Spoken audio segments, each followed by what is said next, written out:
ایک تو شعبان کے مہینے کے اندر انسان کو رمضان المبارک کا شوق بہت زیادہ ہو جاتا ہے، رمضان المبارک کی تیاری کا موقع مل جاتا ہے، اور رمضان المبارک کی عبادت کے لیے پریکٹس کا مہینہ ہوتا ہے۔ اپنی عبادات کے اندر ہمیں پہلے سے زیادتی کرنی چاہیے، قرآن پاک کی تلاوت کے اندر بھی، کیونکہ اگر اچانک رمضان میں طبیعت کے اوپر بوجھ پڑتا ہے تو بڑا گراں گزرتا ہے، لیکن اگر شعبان کے مہینے کے اندر تیاری ہوگی، رمضان المبارک کا انتظار ہوگا، تو پھر اس سے رمضان المبارک میں عبادت کرنے کا ذوق اور زیادہ بڑھ جائے گا۔ اس طرح رسول اللہ صلی اللہ علیہ وسلم نے فرمایا احصوا ہلال شعبان لرمضان او کما قال، فرمایا کہ شعبان کے مہینے کی تاریخوں کو یاد رکھا کرو تاکہ رمضان المبارک کا چاند دیکھتے ہوئے تمہیں کوئی شک اور شبہ نہ پڑے۔ ایک وقت تھا کہ ہمارا دور تھا، مسلمانوں کا غلبہ تھا دنیا کے اوپر، تو ہر جگہ پر ہجری تاریخ چلا کرتی تھی۔ آپ لوگ تاریخ اسلام اٹھائیں، تاریخ پڑھیں، پہلے بادشاہوں کی، ہمارے خلفاء کی، مسلمان بڑے بڑے علماء کی، مؤرخین کی، تو سب نے تاریخ میں چاند کے مہینوں کا ذکر کیا ہوا ہوتا ہے کہ فلاں ہجری، فلاں مہینہ، فلاں تاریخ۔ تقریباً 100 سال ہو گیا ہے ہمارے اوپر ایسا غلبہ پڑا ان کا، انگریزوں کا، کہ آج اگر کسی نوجوان سے چاند کے مہینوں کا نام پوچھا جائے تو اس کو وہ بھی یاد بمشکل ہوگی، اکا دکا کسی کو یاد ہوگی۔ ہمیں ہماری تاریخ سے توڑنے کے لیے اس طرف لایا گیا ہے، اس لیے فرمایا، علماء اکرام فرماتے ہیں کہ یہ مستحب کے درجے تک ہے کہ مسلمانوں کو ہجری تاریخیں یاد ہونی چاہیے۔ اس لیے حضور علیہ السلام نے فرمایا احصوا ہلال شعبان لرمضان۔ اس زمانے میں تو ویسے بھی اہتمام ہوتا تھا، ہر طرف یہی مہینے ہوتے تھے، دوسرے نہیں ہوتے تھے، پھر بھی اللہ کے محبوب نے فرمایا کہ تم جیسے پہلے اہتمام کرتے ہو رمضان المبارک کے مہینے سے پہلے جو شعبان کا مہینہ آتا ہے اس میں اور زیادہ اہتمام کرو۔ اس طرح عائشہ صدیقہ رضی اللہ تعالیٰ عنہ فرماتی ہیں شعبان کے متعلق کہ میں نے رسول اللہ صلی اللہ علیہ وسلم کو رمضان کے بعد کثرت سے روزے جس مہینے کے اندر رکھا کرتے تھے، میں نے حضور علیہ الصلوۃ والسلام کو دیکھا، وہ شعبان کا مہینہ تھا، شہرین متتابعین، کہ 2 مہینے مسلسل میں نے دیکھا حضور علیہ السلام کو کہ جو روزہ رکھا کرتے تھے وہ شعبان اور رمضان کا مہینہ تھا۔ تو اس مہینے میں حضور علیہ الصلوۃ والسلام کثرت سے روزہ رکھا کرتے تھے۔ کسی صحابہ نے پوچھا یا رسول اللہ صلی اللہ علیہ وسلم آپ شعبان کے مہینے میں کثرت سے روزہ کیوں رکھتے ہیں؟ تو اللہ کے محبوب نے فرمایا کہ اس مہینے کے اندر لوگوں کے اعمال اللہ کے حضور پیش کیے جاتے ہیں۔ میرا دل چاہتا ہے کہ جس وقت میرا عمل پیش ہو اس وقت میں روزے کے ساتھ، اس وقت میں روزے کے ساتھ۔ تو یہ شعبان المعظم کے مہینے میں حضرات صحابہ کرام بھی کثرت سے عبادت کا اہتمام کیا کرتے تھے۔ ہمیں بھی چاہیے، اب آدھا شعبان تو ہم گزار چکے ہیں، کہ اپنے معمولات کے اندر کچھ کمی لے کر آئیں، مساجد کی طرف رجحان ہمارا زیادہ ہو۔ پھر شعبان کے مہینے کے اندر ایک رات آتی ہے جس کو شب برات کہا جاتا ہے۔ اس رات کے نام سے ہی ظاہر ہے، برات، شب برات، یہ دونوں فارسی کے الفاظ ہیں، یعنی نجات والی رات۔ وہ رات جس کے اندر لوگوں کو نجات ملے۔ ام عائشہ صدیقہ رضی اللہ تعالیٰ عنہ فرماتی ہیں اس رات کی فضیلت کے متعلق جو مشہور حدیث ہے، کہتے ہیں کہ میں نے ایک مرتبہ اللہ کے نبی میرے پاس تھے، میرے پاس حجرے میں، تو آپ اٹھے، آپ نے جا کر نماز پڑھنی شروع کی، اور نماز اللہ کے نبی نے اس طرح پڑھی کہ آپ جب قیام میں جاتے تو پتہ چلتا آج قیام میں ہی کھڑے رہیں گے، اتنا لمبا قیام۔ جب سجدے میں گئے، اتنا لمبا سجدہ کیا، اماں فرماتی ہیں کہ مجھے شک ہوا کہ کہیں آپ کی روح پرواز نہ کر گئی۔ اماں فرماتی ہیں کہ میں نے آپ کے انگوٹھے کو ایسے ہاتھ لگا کر ہلایا تو وہ ہل رہا تھا، تو مجھے پتہ چلا کہ آپ کے اندر روح باقی ہے۔ پھر اس کے بعد کثرت سے دعا مانگی۔ اماں فرماتی میں سو رہی تھی، کہتے ہیں کہ اس کے بعد اللہ کے نبی نے مجھے دیکھا کہ میں سو رہی ہوں، تو آپ آہستہ سے باہر کی طرف گئے۔ میں فرماتی ہوں میرے دل کے اندر ایک وسوسہ پڑا، کیا رات کے اس ٹائم کسی اور اہلیہ کے پاس تو نہیں جا رہے، مزاج ہے عورت کا، گناہ بھی نہیں ہے، وہ تو ازواج مطہرات تھی۔ کہتی ہیں کہ میں نے اللہ کے نبی سے چھپ کے آپ کا پیچھا کرنا شروع کر دیا کہ آپ کس طرف جاتے ہیں، کون سے گھر کے اندر جاتے ہیں۔ تو میں فرماتی ہیں میں نے دیکھا حضور علیہ الصلوۃ والسلام سیدھے بقیع جو قبرستان ہے مدینہ منورہ کا، آپ وہاں پر تشریف لے کر گئے۔ آپ وہاں پر تشریف لے گئے، آپ وہاں پر کافی دیر رکے رہے، پھر آپ نے وہاں پر اہل بقیع کے لیے دعا کی ہے، قبرستان والوں کے لیے۔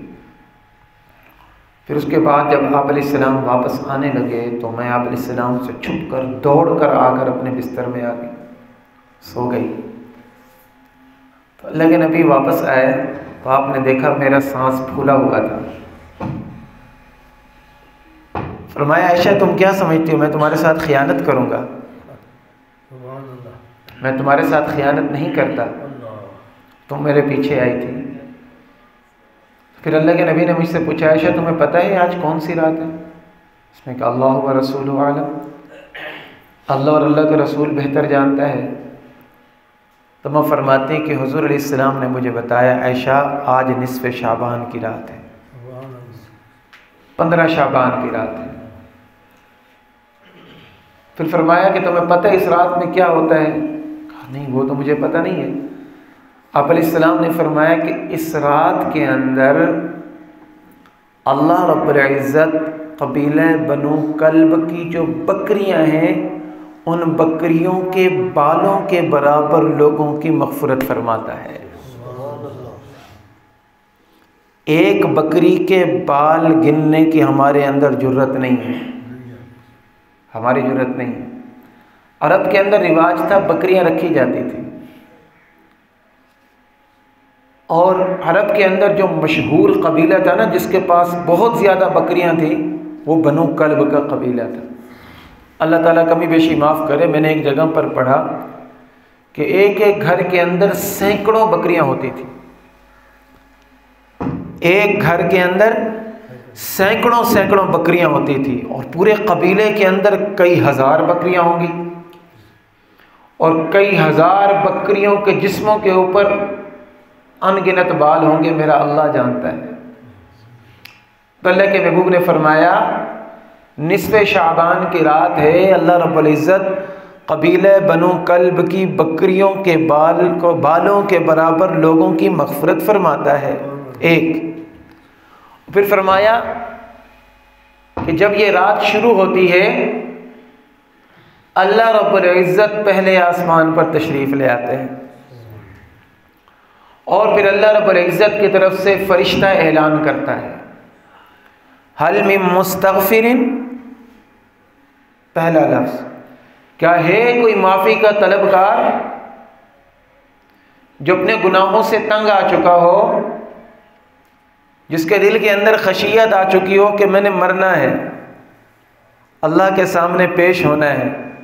موت جوانی کو نہیں دیکھتی، بڑھاپے کو نہیں دیکھتی، بچپن کو نہیں دیکھتی، دادے پوتے کو نہیں دیکھتی، موت نے آ کر رہنا ہے۔ پوتوں کو دیکھو، دادے کبھی دادے کا جنازہ اٹھاتے ہیں، کبھی دادے پوتوں کا جنازہ اٹھا رہے ہوتے ہیں۔ ماں باپ کو دیکھا، اولاد کے جنازے اٹھا رہے ہوتے ہیں، دل تو ٹوٹ چکے ہوتے ہیں، لیکن اولاد کے جنازے اٹھاتے ہوئے ماں باپ کو دیکھا۔ اس لیے اللہ کا پہلا اعلان، حل من مستغفرین، کیا ہے کوئی معافی کا طلبگار؟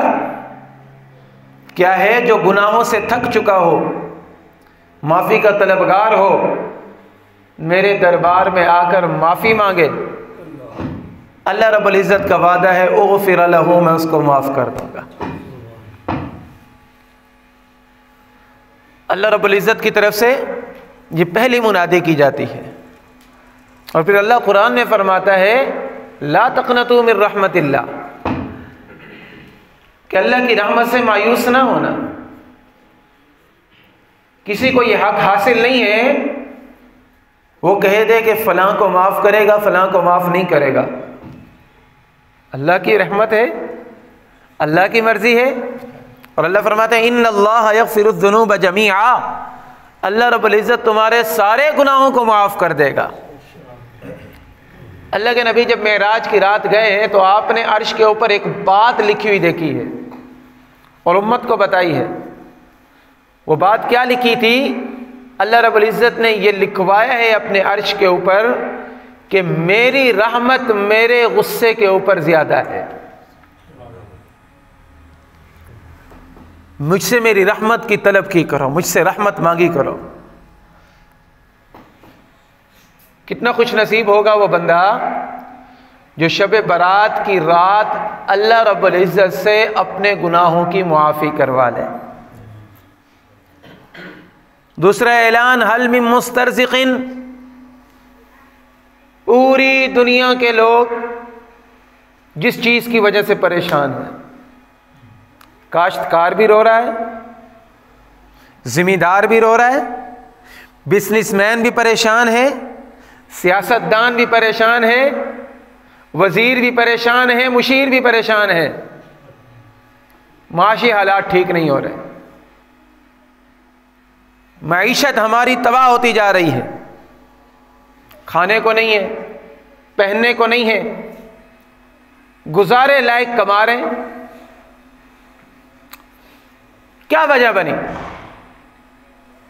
غلط پالیسیاں وہ بات کی بات ہے، حکمرانوں کی غلطیاں وہ بات کی بات ہے۔ میں اور آپ بحیثیت مسلمان ہمارا یہ فرض ہے کہ سب سے پہلے ہم قرآن کی طرف رجوع کریں۔ قرآن کیا کہتا ہے؟ تمہارے معاشی حالات کب خراب ہوں گے، تمہاری معیشت تنگ کب ہوگی، تم پریشان حال کب بنو گے؟ من اعرض عن ذکری فإن له معیشتا ضنکا،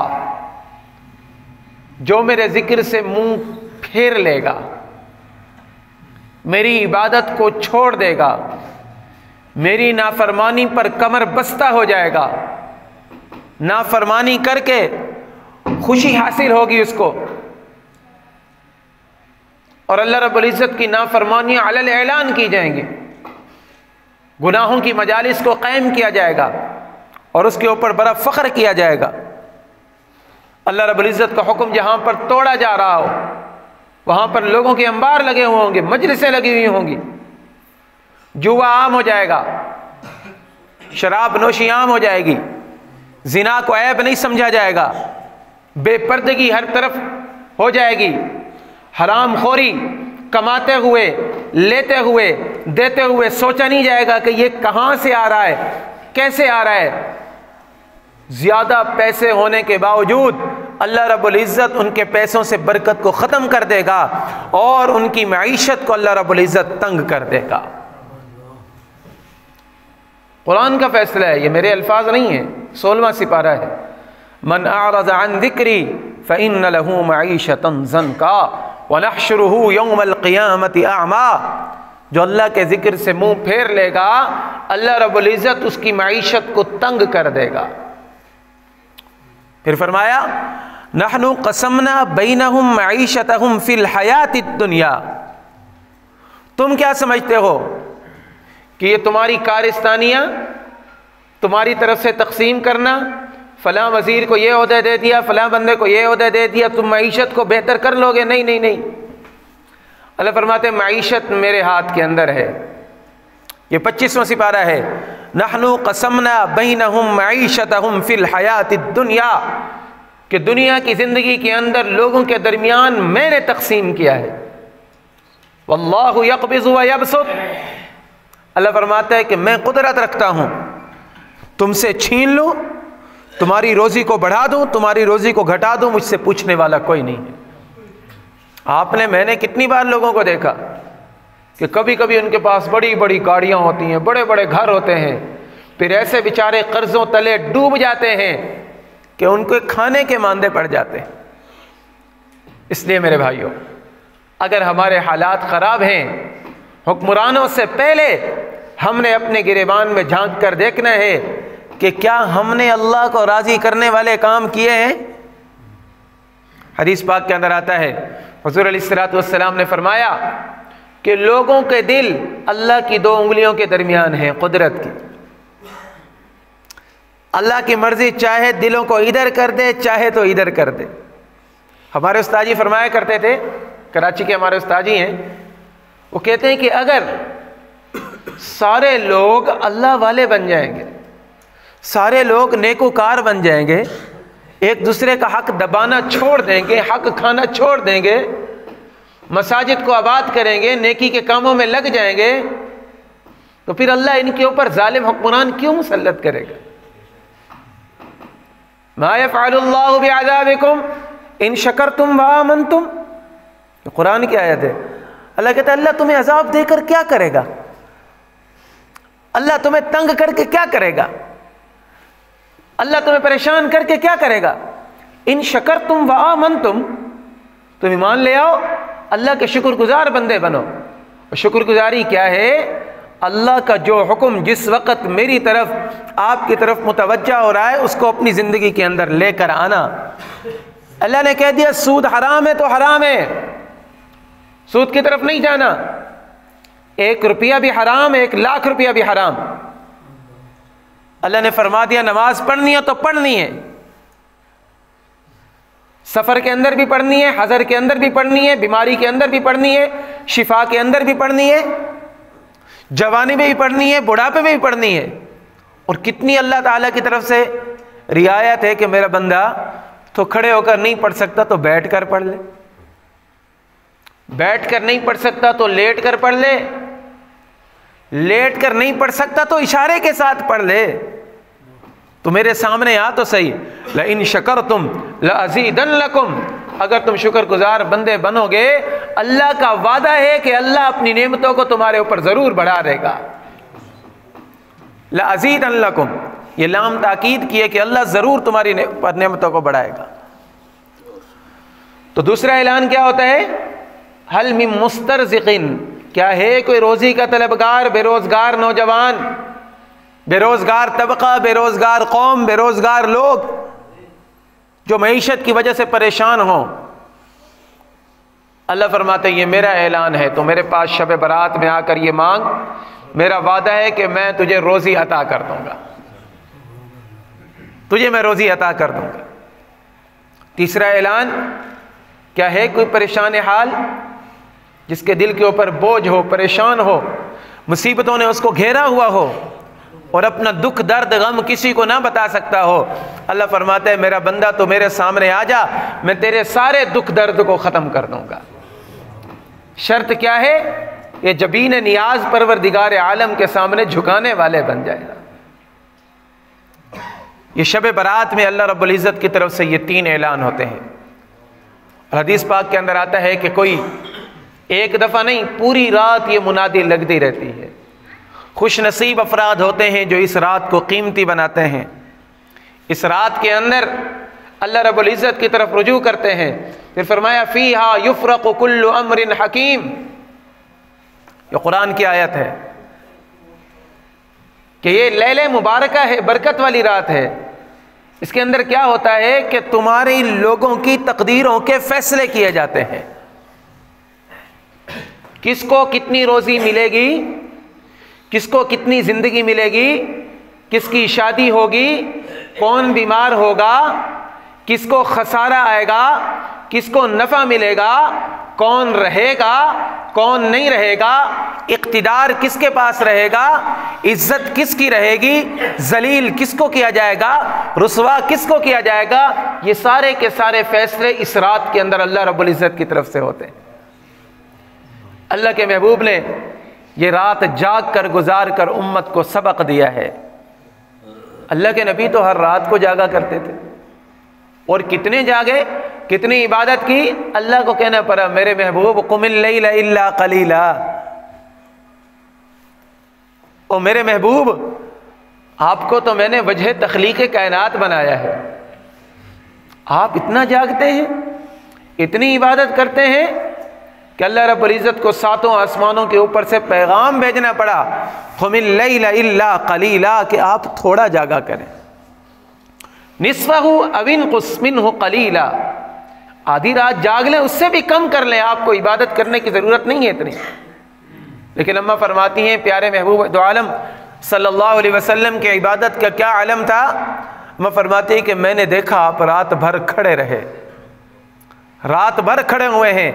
میں نے دیکھا کہ آپ کے قدم مبارک کے اوپر ورم آ جایا کرتا تھا. حدیث کے الفاظ ہیں، میں اور آپ تو 5 منٹ کا رکوع سجدہ نہیں کر سکتے. اماں نے پوچھا یا رسول اللہ آپ بخشے بخشائے ہیں، جنت کی چابی آپ کے ہاتھ کے اندر ہے، آپ سے پہلے کوئی جنت کے اندر جا نہیں سکتا ہے، آپ کو کیا ضرورت ہے اتنی عبادت کرنے کی.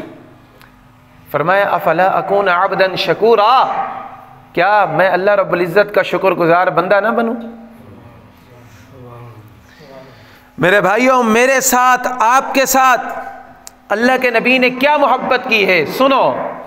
ایک مرتبہ ایک آیت نازل ہوئی، اما فرماتی میں نے دیکھا کہ حضور علیہ الصلوۃ والسلام پوری رات کھڑے ہوئے ہیں، قیام کے اندر کھڑے ہیں، اور مبارک آنکھوں سے آنسوں کی جھڑیاں لگی ہوئی ہیں، اور ایک ہی بات زبان کے اوپر ہے ان تعذبہم فإنہم عبادک، ان تعذبہم فإنہم عبادک، ان تعذبہم فإنہم عبادک. اللہ اگر تو اپنے بندوں کو عذاب دے دے تو یہ تیرے بندے ہیں. کون پوچھے گا اللہ سے؟ لا يسأل عما يفعل، اس سے کوئی نہیں پوچھ سکتا، وہ جو چاہے کرے. فعال لما يريد، جو چاہتا ہے وہ کر کے رہتا ہے.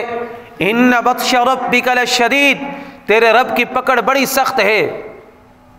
ان تعذبہم فإنہم عبادک، فرمایا کہ اللہ اگر تو اپنے بندوں کو عذاب دے دے تو اس سے کوئی پوچھنے والا نہیں ہے، وہ تیرے بندے ہیں. وَإِن تَغْفِرْ لَهُمْ، اور اگر تو ان کو معاف کر دے فَإِنَّكَ أَنْتَ الْعَزِيزُ الْحَكِيمُ، پھر بھی تجھ سے کوئی پوچھنے والا نہیں ہے. اللہ کے نبی نے آنسو کس کے لیے بہائے؟ میرے لیے، آپ کے لیے، ایک ایک بندے کے لیے. یہ اللہ کے نبی کی وفائیں ہیں ہمارے ساتھ. اور ہم نے کیا وفا کی ہے؟ محبوب دو عالم نے فرمایا نماز میری آنکھوں کی ٹھنڈک ہے. آج نماز کو فوت کر دیا. ہمیں میچز دیکھنے سے فرصت نہیں ہے، ہمیں نجی محافل بنانے سے فرصت نہیں ہے. وہ نماز کے جس کے متعلق رسول اللہ خود فرما کر گئے ہیں جعلت قرۃ عینی فی الصلاۃ، میری آنکھوں کی ٹھنڈک نماز کے اندر رکھ دی گئی ہے. آج مساجد کے اندر ائمہ اکرام اذان دے کر انتظار کرتے ہیں، ہائے کاش کوئی مسجد کے اندر آ جائے جو آ کر مسجد کو آباد کرے. میرے بھائیوں، جب تک سانس ہے تب تک چانس ہے، اور یہ سانس کب جائے گی مجھے بھی پتہ نہیں ہے، آپ کو بھی پتہ نہیں ہے. اس لیے آج ہی سے یہ تہیہ کر لو خواتین اپنے گھروں کے اندر کہ جب اذان ہو اللہ اکبر کہہ دیا. اللہ سب سے بڑا ہے، اللہ کام سے بڑا، اللہ ڈیوسی سے بڑا، اللہ دکان سے بڑا، اللہ رشتہ داری سے بڑا، اللہ کھیتی باڑی، ہر چیز سے بڑا اللہ ہے. سب سے پہلے نماز کی طرف آ جاؤ. ہم نماز کی طرف آئیں گے، اللہ رب العزت ہمارے رکے ہوئے کاموں کو بنا دے گا، ہمارے بگڑے ہوئے کام